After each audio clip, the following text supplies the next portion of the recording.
So in our first reading today, God makes a covenant with his people.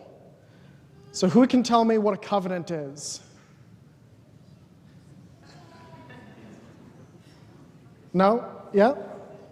It's agreement or a bond. Exactly, yeah. You're actually the first person all weekend to not say the word promise, so that's interesting. But yeah, an agreement or a bond. And bond is a really good word, and I'll be getting to that very soon. But probably the closest word we have today that we use with any regularity, because we don't really use covenant much except here, would be contract. So it's an official agreement between two parties.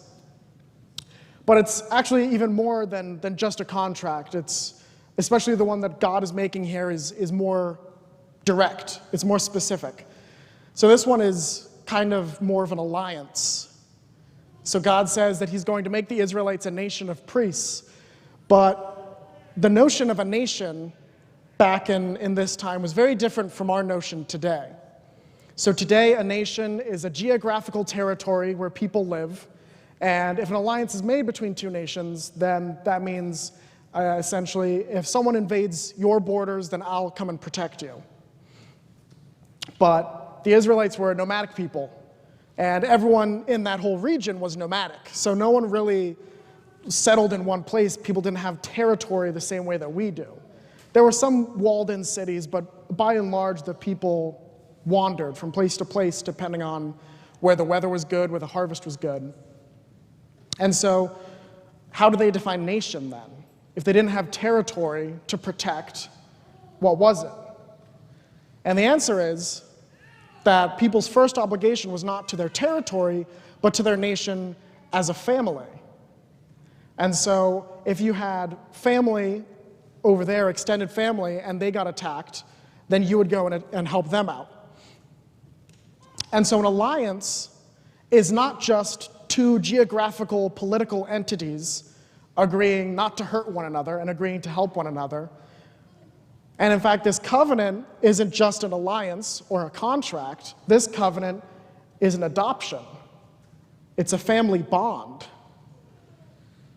And so when this covenant takes effect, both parties are saying, I bear all the responsibility toward you that I would if you were my own brother or my own son even.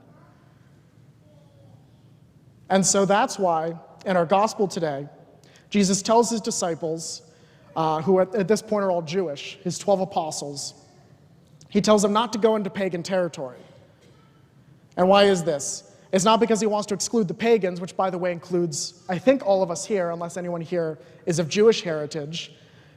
It's not that he wanted to exclude us, it's that his first obligation was to his family.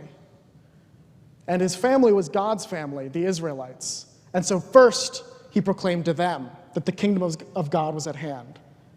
And then once they're given that warning, that opportunity, that joyful news, then it can go on to everyone else as well.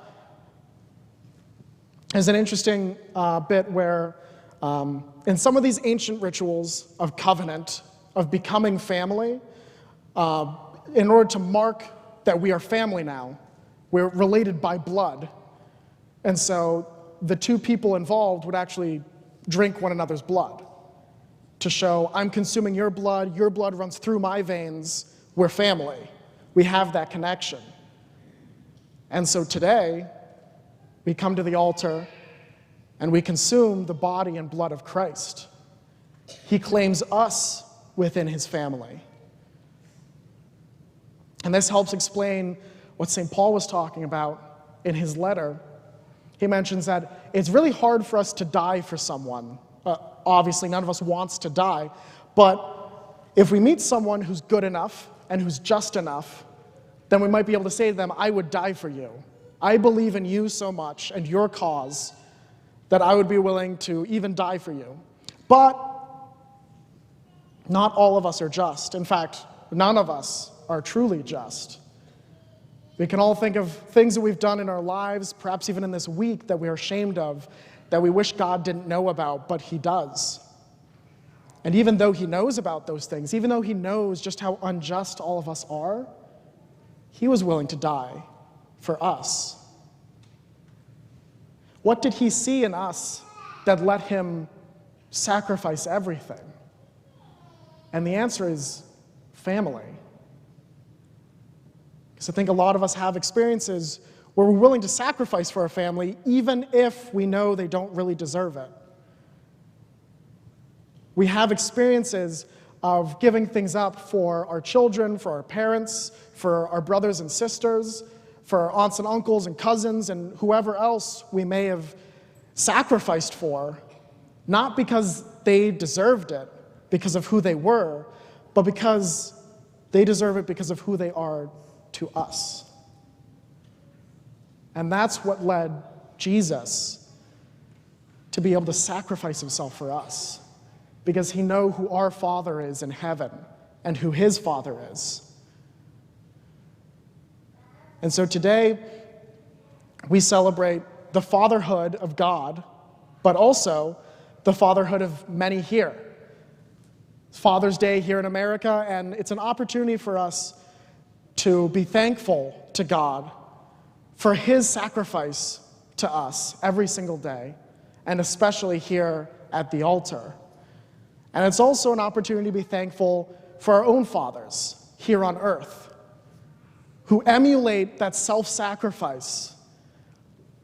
All Catholic fathers are called to this sacrificial love of Jesus, to suffer and perhaps even to die for those who deserve it, not because of who they are, but because of who they are to you as their father.